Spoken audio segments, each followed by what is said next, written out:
Boa noite, sejam todos bem-vindos ao canal da Editora Ateneu. Hoje a nossa live será sobre síndrome pós-terapia intensiva e Covid-19. Boa noite. E a nossa convidada de hoje é a doutora Carolina Coimbra Marinho. E a nossa moderadora, nossa querida Taliane Rodrigues. Boa noite, meninas, tudo bem com vocês? Tudo bem com você? E a nossa moderadora, nossa querida Taliane Rodrigues. Boa noite, meninas, tudo bem com vocês? Tudo bem com você? Tudo bom, meninas. Taliane, agora eu vou deixar com você para você moderar, tá bom? E ficamos por aqui. Tudo bem com você? Tudo bom, meninas. Então, pessoal, boa noite. Hoje a gente começa mais uma semana de live sobre a Covid-19, parceria do curso de manejo clínico de pacientes infectados com a Covid-19 em serviços de saúde, com a editora Ateneu. E eu aproveito para lembrar vocês que o curso está com inscrições abertas e que ele se destina a profissionais e alunos da área de saúde. Como a Viviane já falou, a nossa convidada de hoje é a professora doutora Carolina Coimbra Marinho. Eu vou deixar você falar um oi para vocês e aí depois eu apresento. Tudo bom, Carol? Olá, boa noite, Taliane. Obrigada. Boa noite para todo mundo que está nos ouvindo e assistindo. Tudo jóia. Então, gente, a Carolina, ela é médica clínica intensivista, doutora em infectologia e medicina tropical pela UFMG, professora associada do Departamento de Clínica Médica da Faculdade de Medicina da UFMG, é coordenadora do Serviço de Clínica Médica Hospitalar do Hospital das Clínicas, também da UFMG, e, além disso, ela é professora e coordenadora do curso de manejo clínico. E como a Vivi também já nos apresentou, o tema da live de hoje é um tema muito legal, que é síndrome pós-terapia intensiva e a Covid-19. Então, professora, agora eu passo a palavra para você, para a gente começar a falar sobre esse tema super legal. E vamos lá! Bom, síndrome pós-terapia intensiva, né? É um conceito, né, que para muita gente ainda é novo, desconhecido, mas que para os intensivistas, especialmente as equipes multiprofissionais, as equipes de reabilitação, tem se tornado uma preocupação, uma realidade cada vez mais visível, né?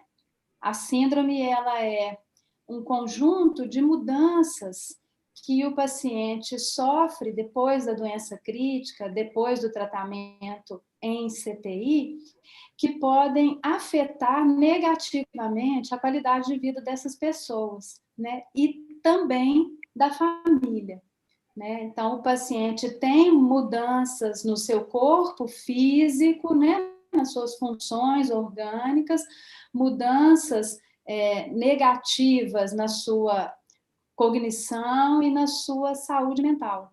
E isso também pode impactar a família, que além de viver momentos de angústia, estresse, estão diante, né, de uma situação que pode haver uma perda.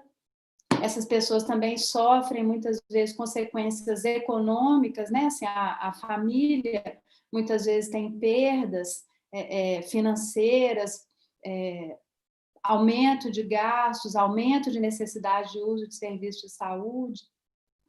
Então, é uma consequência que passa a ser mais visível agora com a maior sobrevida. Ela é uma consequência da terapia intensiva bem-sucedida, né? Que é o paciente que sobrevive.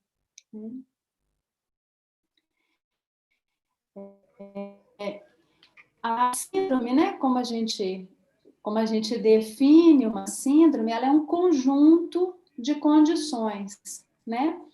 É um conjunto de manifestações que podem acontecer em diferentes domínios. Então, a gente fala principalmente de 3 domínios. O domínio da saúde mental, esses pacientes, eles podem apresentar, depois de uma internação prolongada, de uma internação na terapia intensiva, quadros de ansiedade, depressão, dificuldades de retomar a sua, de retomar a sua vida pessoal, social, encontrar significado nas suas atividades. Esses pacientes, eles podem ter manifestações de transtorno de estresse pós-traumático, semelhante a pessoas que sofreram grandes traumas, né? Guerras, catástrofes naturais. Então, essas pessoas passam a ter manifestações típicas dessa síndrome. Tem o seu sono afetado, a sua qualidade de sono, tem pensamentos intrusivos, passam a ter comportamentos de evitação, abuso, às vezes, de substância, né? Essas pessoas têm alterações na sua funcionalidade, na sua capacidade de executar suas atividades de vida diária, né? Então, no domínio físico, muitas vezes, esses pacientes, eles adquirem eles perdem a independência, né? Eles adquirem uma dependência de cuidados. Então, isso afeta tanto o cuidado da pessoa, quanto afeta a família. Ele passa a necessitar de um cuidador, né? E isso se deve principalmente à fraqueza adquirida na terapia intensiva, à paresia adquirida na terapia intensiva. Ela pode acometer até metade dos pacientes que permanecem em ventilação mecânica, imóveis por muito tempo. Esses pacientes, muitas vezes, em ventilação mecânica prolongada, eles podem desenvolver uma disfagia, uma dificuldade para retomar a sua função oral, tanto de fala quanto de alimentação. Então, disfagia, distúrbios de fala e dificuldade de comunicação. Alterações cognitivas, né? Funcionais, executivas. Então, perda de memória, capacidade de concentração. Então, a síndrome é um conjunto de situações que pode afetar diversos domínios da vida da pessoa, né? Então, professora, algumas doenças, por exemplo, a hipertensão e o diabetes, têm fatores de risco associados. Na síndrome pós-terapia intensiva, isso também acontece? Também tem fator de risco? Sim, Taliana, essa é uma pergunta muito boa. E são fatores globais, né, que podem estar relacionados à doença a doença que levou o paciente para o estado crítico, para dentro do CTI, né? Então, a sepse é um grande exemplo, é uma condição que tem muitas consequências pós-terapia intensiva. Então, a doença que motivou a internação, o próprio tratamento no CTI, a ventilação mecânica, especialmente quando ela é prolongada, quando ela produz lesão adicional, quando o paciente precisa de ser mantido imobilizado por um tempo prolongado, seja pela própria ventilação, seja por outra instabilidade de órgão vital, né? Outras condições que são características da terapia intensiva, né? As drogas que são utilizadas, principalmente corticóides, bloqueadores neuromusculares, que são às vezes necessários por tempo prolongado, especialmente em pacientes com ventilação difícil, e aqui a gente cita a COVID como uma condição que é um fator de risco por causa do tipo de tratamento que ela necessita, né? A ocorrência de delírio, né? Disfunção cerebral, delírio, alterações da glicemia, tanto hipo quanto hiperglicemia, né? Então, são fatores inerentes à terapia intensiva. Além disso, fatores pré-existentes, as condições de saúde que aquele paciente tinha antes dele precisar de ir para o CTI. Então, se ele já tinha algum quadro de demência, doença pulmonar crônica, se ele já tinha alteração da função cardíaca, se ele já tinha uma função renal comprometida por alguma doença de base, né? São também fatores de risco. Além dos fatores que vão impactar em cada domínio da síndrome pós-terapia intensiva. Então, a sedação prolongada, a ocorrência de delírio durante a internação no CTI, a gente já sabe que são fatores de risco para as alterações da saúde mental, né? Para as perdas, os déficits cognitivos. Do ponto de vista físico, né? A idade avançada na internação, quando da internação, as mulheres são mais suscetíveis, especialmente à fraqueza adquirida na terapia intensiva, a mobilidade, a imobilidade prolongada, né? A necessidade de terapia de substituição renal durante a internação no CTI, né? A própria resposta inflamatória sistêmica, que em alguns pacientes pode se perpetuar numa condição que a gente chama de síndrome consuntiva, inflamatória, permanente, persistente, né? Então, há sim fatores de risco, mas é difícil dizer exatamente qual fator interfere em qual desfecho da síndrome pós-terapia intensiva, sabe? É uma condição muito complexa e multifatorial. Tendo em vista todos esses fatores de risco e ser uma condição multifatorial, como que é feito o diagnóstico? Essa é uma pergunta muito interessante, Taliane, porque a gente não está lidando com uma doença que tem uma característica específica e que a gente pode, então, diagnosticar através de um teste laboratorial ou alguma ferramenta específica, né? O que a gente utiliza hoje são ferramentas de rastreio e scores de sintomas para cada domínio da síndrome. Então, para identificar manifestações de sofrimento mental, nós vamos utilizar questionários e scores específicos, como o de ansiedade e depressão hospitalar, a escala de impacto de evento para transtorno de estresse pós-traumático. Para identificar perda funcional, e essas são as mais óbvias, porque elas são as que determinam a demanda de cuidado, né? Então, são as que ficam mais evidentes, especialmente para a equipe de enfermagem, de fisioterapia. Existem também escalas de funcionalidade, principalmente para avaliar a evolução do paciente ao longo do tempo, né?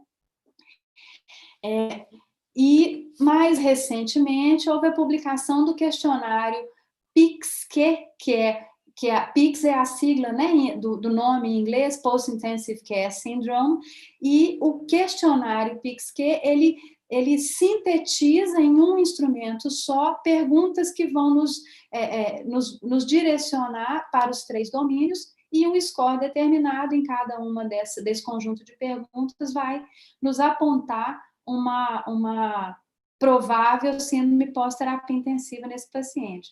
Esse questionário foi publicado por um grupo coreano no final do ano passado e o nosso grupo está fazendo a tradução e adaptação cultural dele para o português falado no Brasil. Mas o principal para diagnosticar a síndrome é uma alta suspeição e uma atenção da equipe assistencial nas enfermarias, as equipes que vão receber o paciente depois da alta da terapia intensiva, né?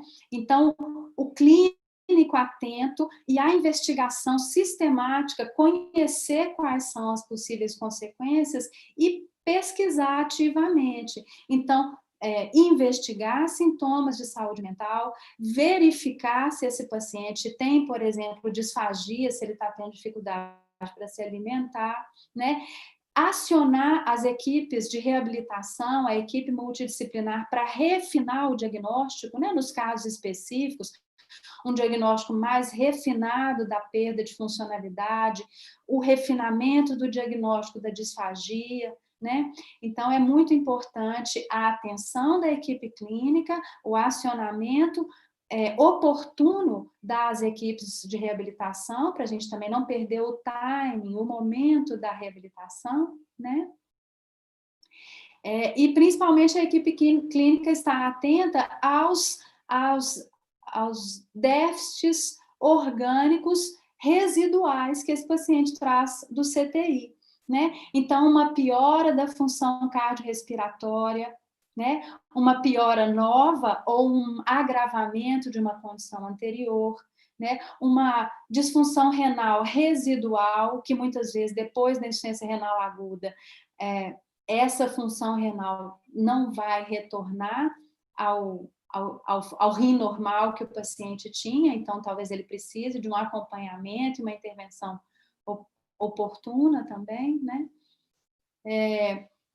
E questionários específicos para cada um desses domínios. Então, a gente está falando de uma síndrome complexa, né, que envolve equipes multiprofissionais e múltiplos conhecimentos para diagnósticos mais precisos. Na questão da fraqueza mesmo, que acomete quase metade dos pacientes, a gente identifica a fraqueza adquirida na terapia intensiva através de testes de força muscular, mas o diagnóstico, o refinamento diagnóstico da origem dessa fraqueza, se há uma lesão muscular, neurológica periférica ou mista, né, a gente precisa da especialidade, do exame da eletroneuromiografia. Então, como faz o diagnóstico? É com bastante atenção, com uma alta suspeição e com a busca ativa dos sintomas relacionados a cada domínio.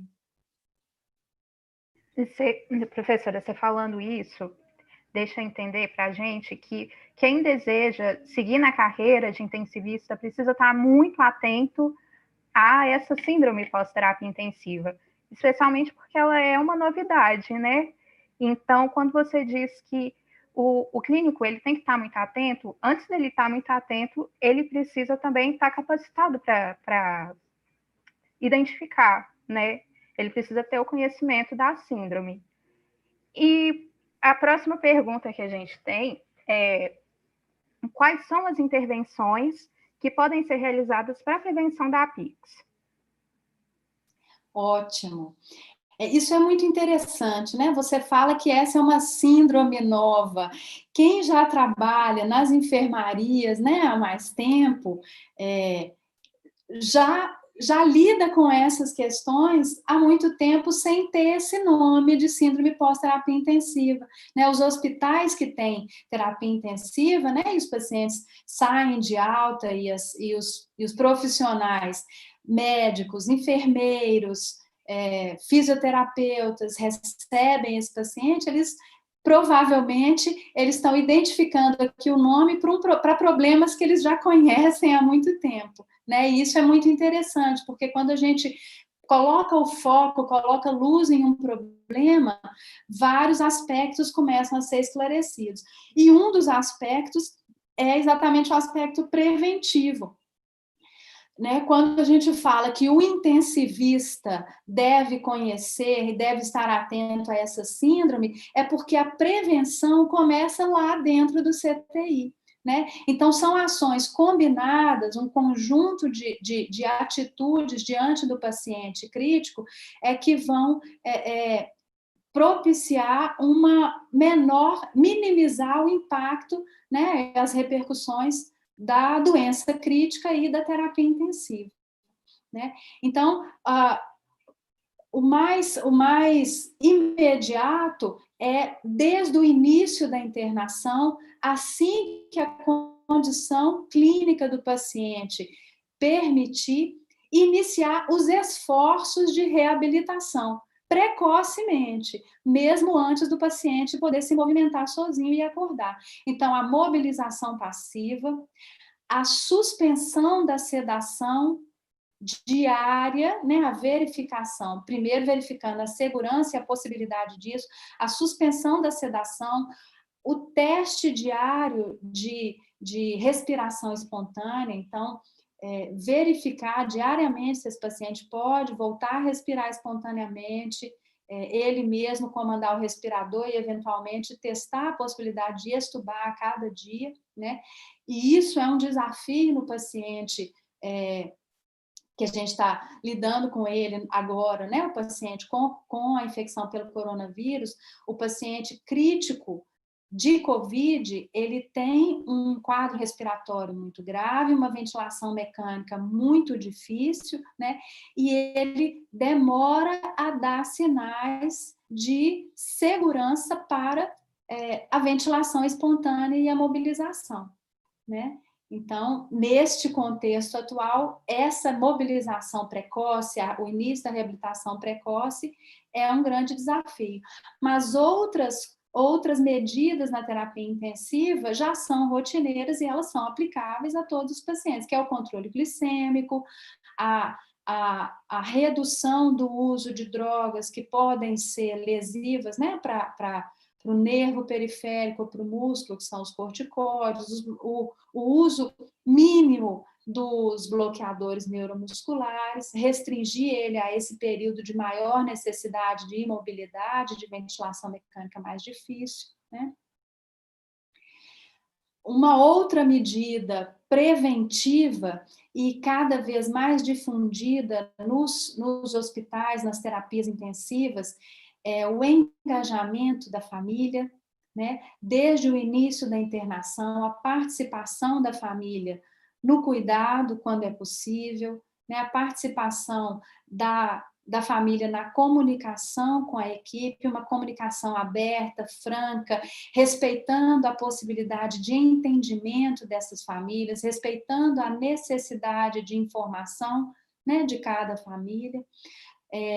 Lembrando que a família, tanto é a família que vai receber e cuidar desse paciente depois que ele sair, né, quanto é o porta-voz para nos comunicar, para comunicar às equipes da terapia intensiva quais são as preferências, os desejos desse paciente, no caso dele caminhar para um desfecho desfavorável, né? Essas preferências de fim de vida, a família que é porta-voz e que pode dar conhecimento para a equipe.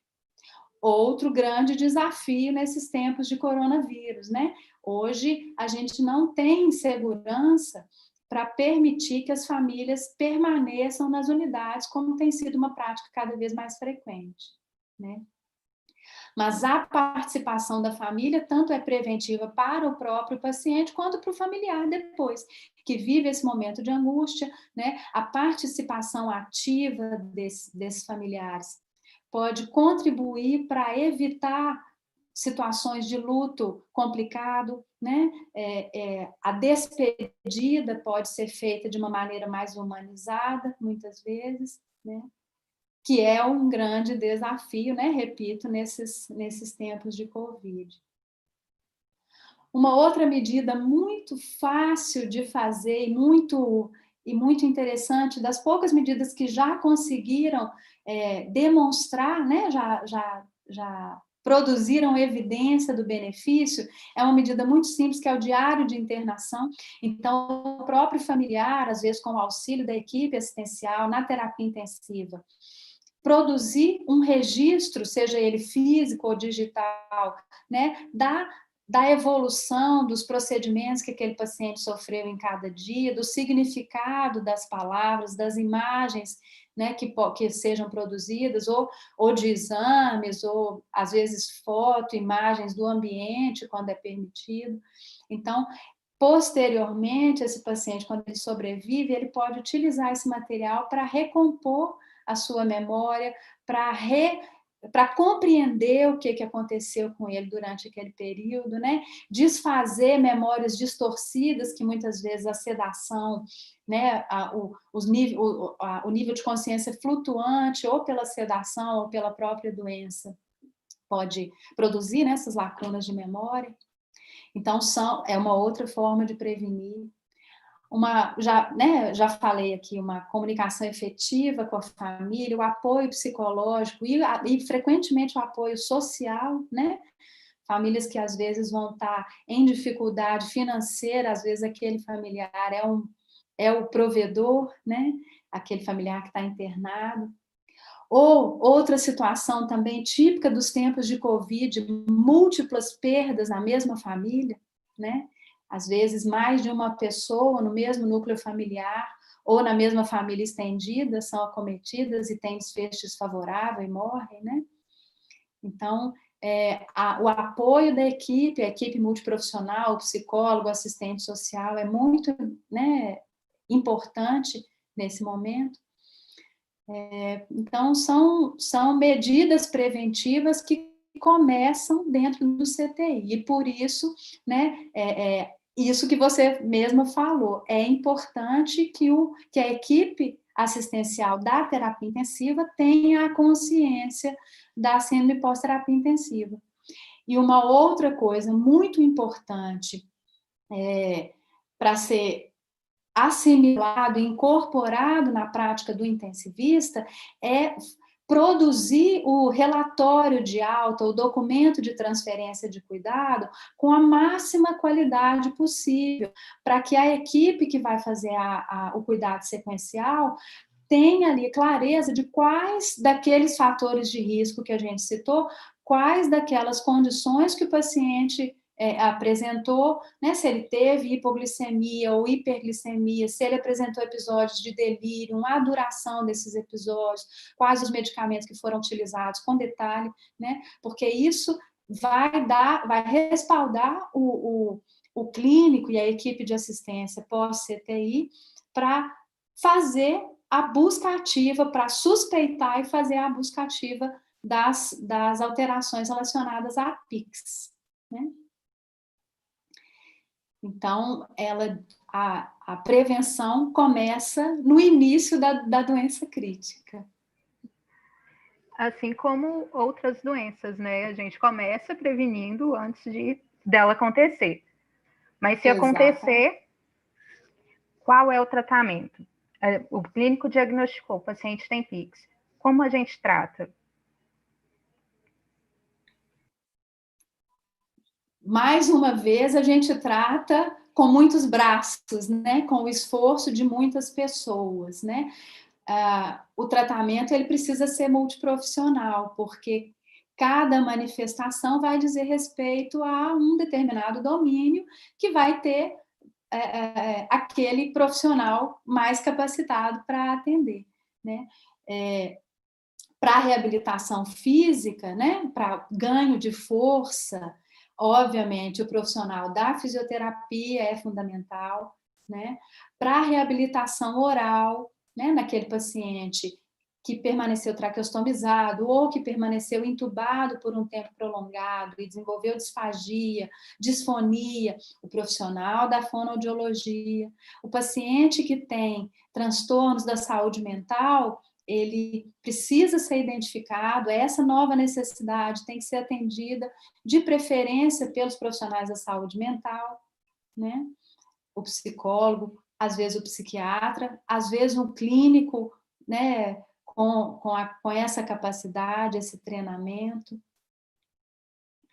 Então, é um tratamento multiprofissional. O médico, né, tem a prerrogativa de detectar disfunções orgânicas que permaneceram, disfunções residuais, às vezes é difícil quantificar, né? Mas detectar situações novas, especialmente, de novo, né? Citando o paciente com coronavírus, que muitas vezes tem manifestações cardíacas, né? Disfunção miocárdica, é importante identificar se essa disfunção vai ser permanente, se esse paciente vai caminhar para uma doença, para uma cardiopatia, né? Se ele vai precisar dessa assistência, uma piora funcional respiratória, né? E isso a gente já pode até imaginar e predizer pela experiência da SARS lá de 92, 93, né? Grupos de pacientes que tiveram a síndrome respiratória aguda grave naquela época, né? Causada pelo primeiro coronavírus grave, algumas coortes foram seguidas e foi identificado que esses pacientes tiveram perda funcional, perda da capacidade de difusão, né, pulmonar, distúrbios restritivos, né, piora da capacidade pulmonar total. Eles tiveram piora funcional pela fraqueza muscular periférica, né, dos membros, e também fraqueza da musculatura respiratória. Então, são aí várias especialidades, né, que são demandadas. A gente tem visto um percentual grande de pacientes também desenvolvendo insuficiência renal aguda, então a gente não sabe ainda se esses pacientes, né, vão ter uma recuperação total da função renal, ou se eles vão manter uma disfunção residual e precisar aí de cuidados, né, da nefrologia, ou se eventualmente eles vão evoluir para uma insuficiência renal terminal. São muitas coisas que a gente não sabe ainda em relação à Covid-19, mas que a gente pode inferir, né, a partir das consequências que os outros pacientes da terapia intensiva têm, né? Então, o tratamento é multiprofissional, né, e multidisciplinar também dentro da mesma profissão, né? Então, professora, você acabou falando, né, sobre a COVID, porque o nosso tópico agora era se os pacientes com a COVID eles podem apresentar. Mas eu acho que você já acabou respondendo mesmo durante o tópico de tratamento. E então, temos muito o que falar sobre esses pacientes e muito o que conhecer também ainda, né? Sim, ainda estão saindo vários estudos, nada é certo ainda, então tem muito a se descobrir sobre a COVID mesmo. Então, eu já... Não, pode falar, desculpa. O paciente com COVID, especialmente o paciente que vai para terapia intensiva, ele é um paciente que tem ele já vai com muitos dos fatores de risco, né, predisponentes à síndrome pós-terapia intensiva, né? Frequentemente são pacientes de mais idade, que têm comorbidades prévias, né? Eles vão, a maioria deles, permanecer em ventilação mecânica prolongada, imobilizados por um tempo prolongado, vão necessitar de sedação prolongada, né?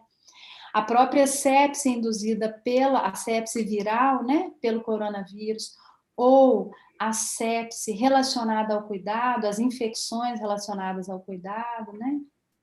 A própria terapia de substituição renal, acometimento cardiovascular, acometimento neurológico, né, que não é infrequente a ocorrência de acidente vascular cerebral, né? Então, são pacientes que a gente vai ter muito o que conhecer e o que aprender a respeito deles, né? Tem grupos já discutindo a respeito da síndrome pós-terapia intensiva, pós-Covid, né? E a ideia geral é que a gente precisa se preparar para esse que eles chamam de aftershock, né? Nós estamos no momento do terremoto, né? Mas a expectativa é que depois disso, considerando que de 30% a 50% dos pacientes críticos eles desenvolvem alguma manifestação relacionada à síndrome pós-terapia intensiva, ou a PICS, a gente pode ter a expectativa que nós vamos ter um grande número de pacientes com necessidades geradas pela doença crítica causada pela COVID, né? Então, vai ser uma onda de pacientes pós-terapia intensiva. Pacientes familiares, né, que estão vivendo aí um momento de angústia, ansiedade, agravada pelo isolamento, né? As pessoas não podem visitar os seus familiares, os sepultamentos são diferentes, né? Assim, os rituais de despedida, eles precisam ser abreviados e descaracterizados, né? As pessoas não podem ver os seus familiares. Então, nós vamos provavelmente enfrentar uma onda de muitas demandas pós-Covid, pós-terapia intensiva. Sim, com certeza. Inclusive, eu acho que essa descaracterização do paciente não poder estar com sua família, se o paciente virar a óbito, não ter um velório, uma despedida adequada, é um dos pontos mais tristes da Covid, sem dúvida alguma. E a gente recebeu uma pergunta da Priscila de Natali, que é aluna lá da enfermagem, inclusive. Ela perguntou como manter o indivíduo com Covid-19 ativo na UTI para prevenir a síndrome, visto o longo tempo de intubação e a alta possibilidade de contaminação. Priscila, obrigada pela sua pergunta, pela sua ótima pergunta. Como manter esse paciente ativo? Com muito trabalho e dedicação da equipe, né, da fisioterapia, da enfermagem, mas principalmente com muita vigilância dessa equipe com relação à sua própria proteção, né? O seu treinamento e a sua adesão plena ao procedimento, ao ritual de paramentação e desparamentação, né? Porque o paciente, sim, ele precisa ser assistido, né? É um ambiente de risco, de geração permanente de aerossol, né? Agora, a partir do momento que esse paciente começa a permitir que a situação respiratória, clínica, né, hemodinâmica e respiratória começa a permitir uma mobilização, né, é um dever nosso, é um dever da equipe iniciar a mobilização para prevenir as consequências mais desfavoráveis da imobilidade.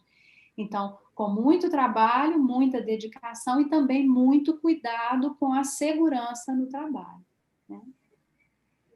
Com certeza. Professora, eu acho que, assim, essa foi a dúvida da Priscila. Eu acho que a live foi super ótima, assim, muito, muito esclarecedora.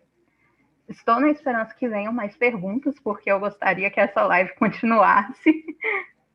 E porque está sendo muito bom mesmo, né? Assim, é muito bom conhecer mais sobre a terapia intensiva e ter contato com alguém que tá na linha de frente. Isso é muito rico para a gente que está aqui assistindo e moderando, no caso eu. Maravilha. Ui, meu fone caiu. Nós vamos ter provavelmente muito trabalho, porque um outro aspecto dessa condição é dessa situação atual, né? Uma primeira onda, que é essa onda de pacientes agudos, e na cauda dessa onda a gente tem a expectativa que virão grande número de pacientes para reabilitação, né? Com a síndrome pós-terapia intensiva. A gente também tem a expectativa de um esgotamento de recursos para outras condições que demandam assistência de alta complexidade, às vezes, né, de urgência. Então, com o sistema de saúde todo devotado para o cuidado, para a assistência do coronavírus, a gente tem a expectativa que em breve a gente comece a perceber um aumento de gravidade de outros casos. Num terceiro momento, a gente começa a provavelmente receber as consequências de uma redução da qualidade do cuidado daqueles pacientes que têm condições crônicas. E num outro momento, ou talvez concomitante a isso tudo, uma outra situação muito grave, que é o adoecimento dos profissionais de saúde pela Covid e pelo sofrimento mental causado pela sobrecarga e pelo trabalho na situação de estresse, né? Então, são muitas ondas, muitas consequências que a gente provavelmente ainda vai observar e precisar de atuar, né? Com certeza. A saúde mental do trabalhador da área de saúde é uma questão que precisa ser levantada, precisa ser estudada, com certeza. A gente precisa cuidar de quem cuida, né? E nós recebemos mais duas perguntas. A primeira é a da Valéria Maria Augusto. Ela perguntou como vai funcionar o seu laboratório, o seu ambulatório, desculpa, da síndrome. Quais serão os recursos? Perfeitamente. Doutora Valéria, muito obrigada pela sua pergunta. Nós temos lá no Hospital das Clínicas uma atividade, um projeto de extensão, né? Que o tema, né, de trabalho, o nosso tema de trabalho é um trabalho multiprofissional, é o cuidado, a assistência ao paciente pós-terapia intensiva. Então, nós buscamos ativamente, desde a internação, os pacientes que têm os fatores de risco, a gente já inicia o acompanhamento desses pacientes na trajetória hospitalar deles ainda, na trajetória da terapia intensiva. A gente observa esses pacientes ainda na internação, na enfermaria, e a gente aborda esses pacientes numa perspectiva educativa, informativa, né? Então, muitos vão ouvir pela primeira vez a respeito das dificuldades que podem ser enfrentadas, eles vão ouvir isso pela primeira vez ainda durante a internação na enfermaria, né? E, posteriormente, esses pacientes, eles são convidados a visita ambulatorial, né, ao atendimento clínico pela nossa equipe, ainda nos primeiros meses, primeiro, segundo mês, depois da alta hospitalar, ainda lá no ambulatório do HC. Então, é um ambulatório que funciona junto com o ambulatório da clínica médica, né? Então, é um cuidado que acompanha, que segue desde o início da trajetória desse doente crítico, né? Ele tem uma atividade educativa, informativa e assistencial pós-internação, pós-alta hospitalar. O nosso objetivo é, principalmente, detectar precocemente condições que, após a alta, possam ser abordadas precocemente, prevenidas e que possam impedir, né, evitar uma reinternação, um novo episódio de infecção ou propiciar o tratamento oportuno das condições novas, né, das disfunções que esse paciente adquiriu após o CTI. A próxima pergunta é da Nicole Xavier. Ela diz o seguinte: boa noite. Com relação à saúde mental, como é a conversa com a rede de atenção psicossocial no caso de pacientes que acabam tendo agravamento de condições pré-existentes no momento da PIX? Maravilhosa essa pergunta, porque ela toca exatamente numa fragilidade do nosso sistema, né? Esse paciente, ele é acolhido, ele é recebido, ele é abordado do ponto de vista da saúde mental, enquanto ele está na internação, enquanto a gente pode segui-lo no hospital. Mas a gente sabe que existe uma limitação, né, na rede assistencial, na rede do município e dos municípios em geral, para o atendimento da saúde mental.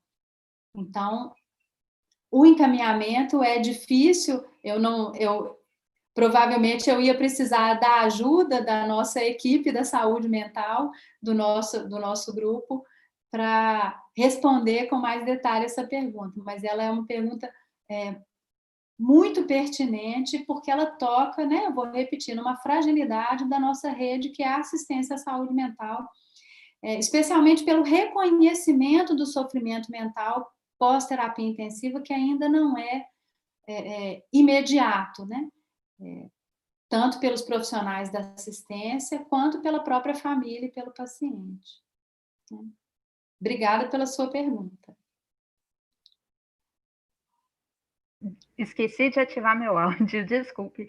Mas, professora, no mais, foi isso, a gente não recebeu. Essa foi a última pergunta. Então, se você tiver mais alguma coisa a dizer, pode falar, que a gente ainda tem tempo. A gente ainda tem mais 15 minutos. Bom, mas eu só tenho a agradecer pela oportunidade, pela sua participação, né? Pelas suas intervenções, pela oportunidade de difundir, né, a ideia da necessidade da assistência, da necessidade de estar atento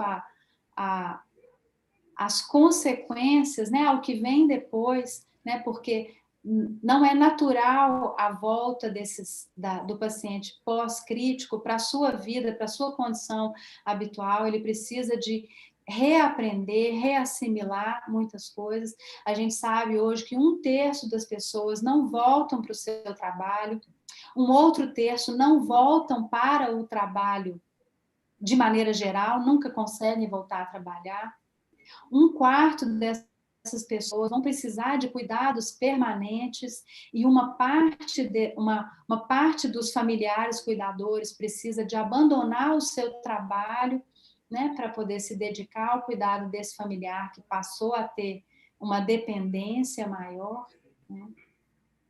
Então, é ótima a oportunidade de falar sobre isso, né, de abrir a reflexão, especialmente para as pessoas que estão em formação, né, que quando eu me formei na terapia intensiva, né, esse não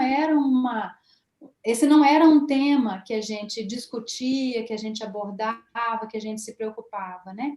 E o que a gente vê hoje é que os lugares que têm os melhores resultados, que oferecem mais aos pacientes pós-terapia intensiva, são aqueles em que a equipe de intensivistas participa dessa assistência pós-terapia intensiva, né?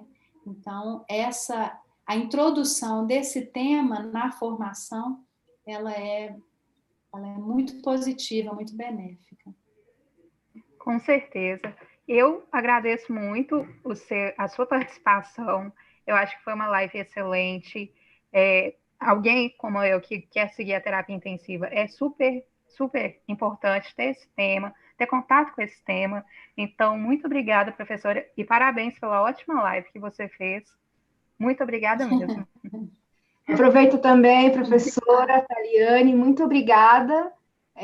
Só elogios, tá? Recebi muitos elogios aqui via YouTube, via Facebook, via Instagram. Parabéns. Muito obrigada.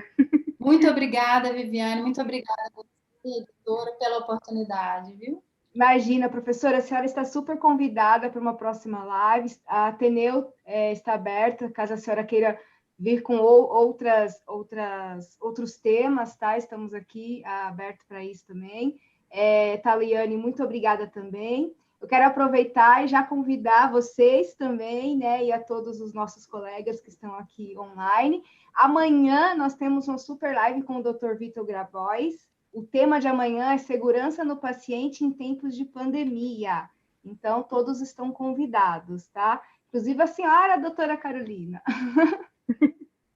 Eu não vou perder. Esse tema é fundamental para nós. É muito bom. Né?